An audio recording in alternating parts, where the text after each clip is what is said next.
ট্রয়ের যুদ্ধ শেষ হয়। ট্রয়ের যুদ্ধ শেষ হওয়ার পর রাজা প্রায়াম নিহত হন। আগামেমনন, অডিসিয়াস এবং যে কয়জন গ্রিক রাজা জীবিত ছিলেন তারা পুরা নগরী লুটপাট করার পরে একদম ট্রয় নগরীর একদম ধুলার সাথে মিশিয়ে দেওয়ার পরে তারা নিজেদের গন্তব্যস্থলে নিজেদের বাড়িতে যাত্রা করেন।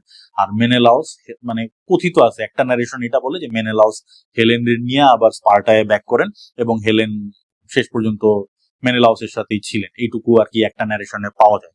আর এটা কতদূর সত্য কে জানে, আর এটা আরো মাল্টিপল ন্যারেশন আছে, ওগুলির মধ্যে আমি না গেলাম। তো হোমারের ইলিয়াডের পরে এরপরে যে মহাকাব্যটা সেটা হচ্ছে অডিসি। তো অডিসি হচ্ছে মূলত গ্রিক রাজা ইথাকার রাজা আর কি, ইথাকার রাজা অডিসিউস।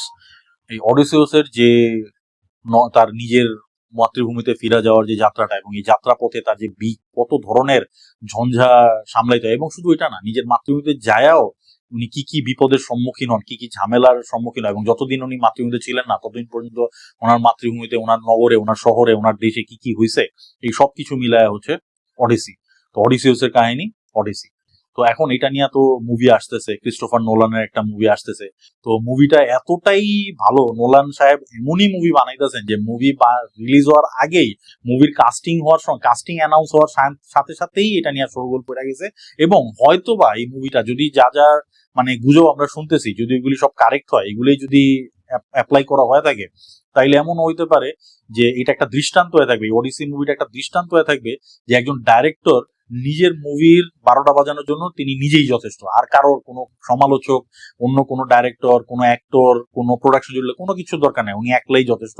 এটা হয়তো বা এরকম একটা দৃষ্টান্ত হইতে পারে যদি এগুলো সব কারেক্ট হয়। বাট যাই হোক, ওডিসি মুভি আপনারে মজা দিতে পারুক আর না পারুক, এত বড় ভূমিকা দেওয়ার কারণ একটাই, যে আপনাদের আজকে একটা স্পেশাল বই দেয়, খুবই স্পেশাল, মানে খুবই স্পেশাল। তো সেই বইটা হইতেছে হোমারের অডিসি। এই এই বইটা হোমারের অডিসির এই অনুবাদটা মানে আমার কাছে অডিসির আরো একটা দুইটা ভার্সন আছে, বাট এইটা আমার কালেকশনে থাকা সবচেয়ে সুন্দর, সবচেয়ে হৃদয়গ্রাহী এই ভার্সনটাই।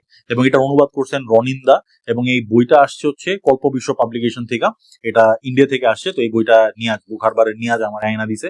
বইটা এত সুন্দর ফয়েল ডিজাইন আসছে, এবং অনুবাদের ভাষা আমি যতদূর বলি, আমি এর আগেও আরো 2-3টা অডিসি আমার পড়া হয়েছে, এইটা পড়া আমি চমৎকার লাগছে আমার কাছে এবং খুব আরাম পাইছি। খুবই ঝরঝরে, একদম ঠিক রকম টোনালিটিটা রনিন্দা এখানে প্রিজার্ভ করছেন।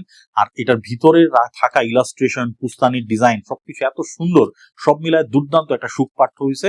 এই বইটা মানে এক নিঃশ্বাসে পড়ে ওঠার মতো। অনেক ক্যারেক্টার আছে এবং একবার হুকড হয়ে গেলে আপনি এটা আর শেষ করতে পারবেন না, মানে এটা আর ছাড়তে পারবেন না, এটা শেষ না করে আপনি উঠতে পারবেন না। দুর্দান্ত একটা বই, আমার খুব ভালো লাগছে এটা।